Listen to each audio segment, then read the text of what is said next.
Have FDU head coach Stephanie Gately and student athletes Abby Conklin and Abby Babore. Coach, we'll start out with a quick opening statement from you, then we'll open it up to the student athletes, and they'll be released, and then the rest of the press conference with you.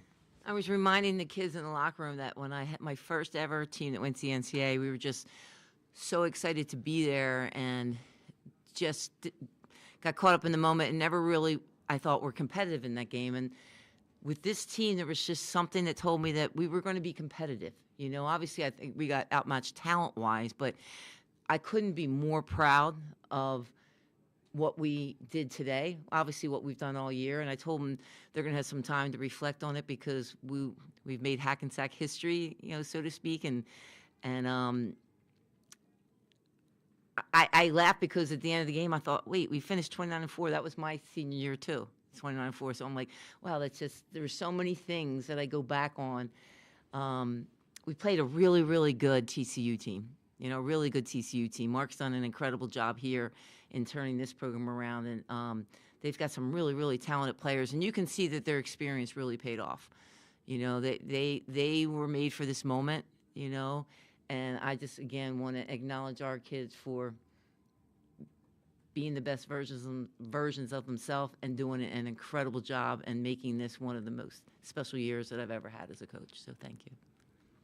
Okay, we'll open it up to the student athletes now.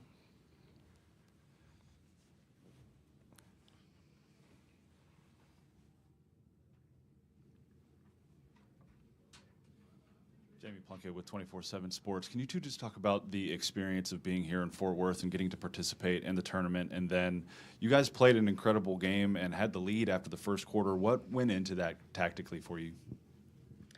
Yeah, like this experience has been, for me, once in a lifetime. I'll never forget this, being with these girls.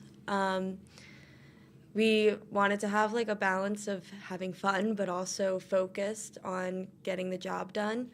And we went line dancing. That was really fun. We got to really be in the Texas experience. I've never been to this state before, so I got to check that off my list. But also coming together during practice and just focusing on what we want to do defensively. And obviously the score didn't show, I think, how hard we played. Obviously it got away at the end, but I'm super proud of this team. I'm super proud of the girls, and I think that we had a lot of focus and we had a lot of heart, and I think we kind of went out there and we threw the first punch, and that's an experience that I'm always going to be grateful for. Yeah, I would say we're just all proud of each other. Good days, bad days, but we all stuck together and just took it 5 minutes at a time. Abby, you talk about this team having a little heart. Talk about, obviously, you guys showed you weren't intimidated. You took a charge from somebody much bigger than you, and you took another one later than that. Just talk about that attitude and that ferocity that you guys had during the time. Yeah, I think it started in the summer when we'd go after each other during summer session, just having that toughness within us. Coaches have done a great job of letting us play a little bit during practice so we get that physicality. For me, I like taking charges. I don't mind doing that. To me, it's an energy changer, and anything that I can do to provide for the team, I'll do it. If that's putting my body on the line against someone that's 6'7", why not? I mean, when are you going to have the chance to do it again? So why not? And so it was just, I was hoping they called it over a block. And but that's just 1 through 15 that all of our girls will put their body on the line. And it's just, it started with coaches encouraging that and us taking it and saying, yeah, why can't I do this? Why can't I be the one to step up when the team needs me? Is there anything else for the student athletes? Well, ladies, thank you for your time. You're excused now. Thank you.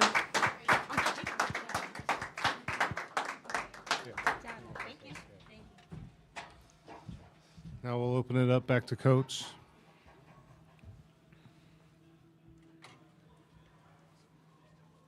Coach, can you just talk about the challenge of preparing for a team like TCU with the different offensive weapons that they have and how they play defensively? You know,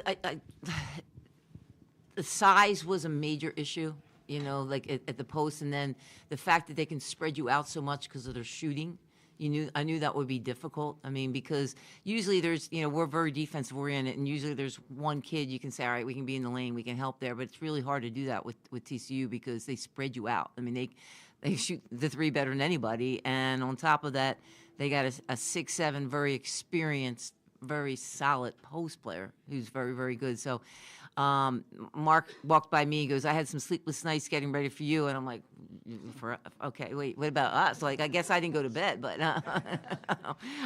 so, I mean, for us, it was a challenge, but I think we took the challenge on, head on. And, I think, that TCU is going to make some noise in this tournament just because they are a hard matchup. The biggest thing is staying out of foul trouble. If that Prince stays out of foul trouble, that's a big issue because I think they're a little bit of a different team when she's off the court, Actually, Stephanie, that kind of was what I was going to ask you about. I mean, Prince had the two fouls early on, and I mean, that was a chance for you guys. You had your biggest lead during that point. I mean, talk about how the game did change, and then when she came back, it's kind of when they took the lead for good. Well, exactly, 100%. So, like, her and Tunisia basically picked up their two fouls early, and to me it was going to be, all right, who gets their third first? Who's got to sit on the bench? Because, T makes a big difference with us as well. So we went back with T with having to because we felt that we could kind of just get some points at that spot when she was out. So we rolled the dice on that situation, but we try to take it at her. Like, we called T's number, but she's such a big presence, and she does a great job. I mean, she leads the nation in block shots. So obviously, and it's not just because she's 6'7". I mean, I don't want to say there's a lot, but there's a number of 6'7" kids that don't have the IQ to be able to stay out of foul trouble and block shots like she does. So it was a difference maker, her being able to stay out of foul trouble in the second half. That made a big difference, I felt. You mentioned how well they shot the three. Today was obviously, I guess, your toughest day of the season on threes. How much did that hurt? Yeah, absolutely. I think their length had a lot to do with it. I think our kids hesitated because they have great size at each position. So you're coming off a screen and you're thinking about it, and then by the time you think about it, they've recovered. So, like, I think that was a little, I don't want to say intimidating because I don't think our kids were afraid to shoot it. I think they were a little hesitant because they didn't know if they had enough space. So that's one thing we were saying at timeouts. If you have the open shot, take it. Don't think, just take it. And so I think we were hesitant, and I think we rushed a little bit. But, I mean, I got to credit also their defense. They're a solid defense team. They got a lot of weapons offensively, but they're a solid team defensively. We actually have a question via Zoom. Madeline, we're going to toss it over to you. Hey, Stephanie. Hey, Madeline. You took a timeout with like 1:13 left, and it was a longer timeout because it was the TV timeout, and the camera showed you guys all, huddled up, arms around each other. It didn't appear to have any tears. If anything, there were smiles. What was that moment about? Was it just about savoring it? Well, I felt bad for the crowd because I knew those 4-minute timeouts were so long, and I always hate the coaches that take the timeout and they're down like 20. I'm like, what the hell are you taking the timeout for? And I'm looking at myself and I said to the official, can I just do 30 seconds to get him back in? And she's like, no, but I wanted the time to tell them how proud I was of them. I wanted that moment to bring them together to say, look what we've done, And so as much as I probably pissed off some people taking that time out, it was worth it because I wanted those kids to realize and them coming together and smiling and saying, you guys have done an incredible job, and I'm super, super proud of you. Are there any other questions for Coach? Well, Coach, thank you so much for your time. Congratulations on a great season. Thank you.